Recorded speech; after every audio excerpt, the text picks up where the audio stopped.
বাসটি যখন পরীক্ষার রেজাল্টটা উঠেছে তখন কইতেছে আমি ভালো পরীক্ষা দিয়েছি, আমি কেন ফেল করলাম, এইসব বিষয়ে আমি আর বাইচা লাভ নাই।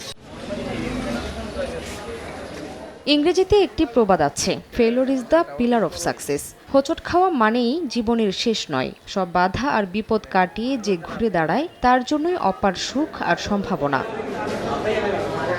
কিন্তু এই প্রবাদ মানে কজন? প্রতি বছর দেশের প্রাথমিক থেকে শুরু করে উচ্চ মাধ্যমিক এমনকি সম্মান শ্রেণীর পরীক্ষার ফলাফলের পরপরই আমরা শুনি আত্মহননের খবর। উঠতি বয়সী কিশোর কিশোরীদের মধ্যে এই প্রবণতা সমাজে বিরূপ প্রভাব ফেলছে দিন দিন।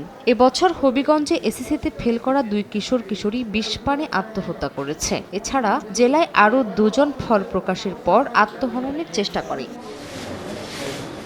পুলিশ জানায় অষ্টগ্রাম উপজেলার আদমপুর গ্রামের মজিদ মিয়ার মেয়ে মাইশা আক্তার ও সদর উপজেলার পইল গ্রামের লিলু মিয়ার ছেলে শুভ মিয়া ফল প্রকাশের পর আত্মহত্যা করেছে। বিষাক্রান্ত অন্য 2 শিক্ষার্থী হবিগঞ্জ সদর হাসপাতালে চিকিৎসাধীন। 1, 2, 3 ঢাকায় জমি জিতে নিন 100% ক্যাশব্যাক সহ 20 কোটি টাকার পুরস্কার। বাসটি যখন পরীক্ষার রেজাল্টটা উঠেছে তখন কইতেছে আমি ভালো পরীক্ষা দিয়েছি, আমি কেন ফেল করলাম, এইসব বিষয়ে আমি আর বাইচা লাভ নাই। এরপরে সে সুইসাইড করছে। পাস এবং ফেল দুইটাই হইতে পারে এবং চেষ্টা যে করে সে সফল হয়, তাদের চেষ্টার ব্যর্থতা, এই জন্য সে আত্মহত্যা করাটা আসলে অনুচিত। মানুষের জীবনটা অনেক দামি, এই জীবনটা কিন্তু সুন্দর করে গোছাইতে হবে।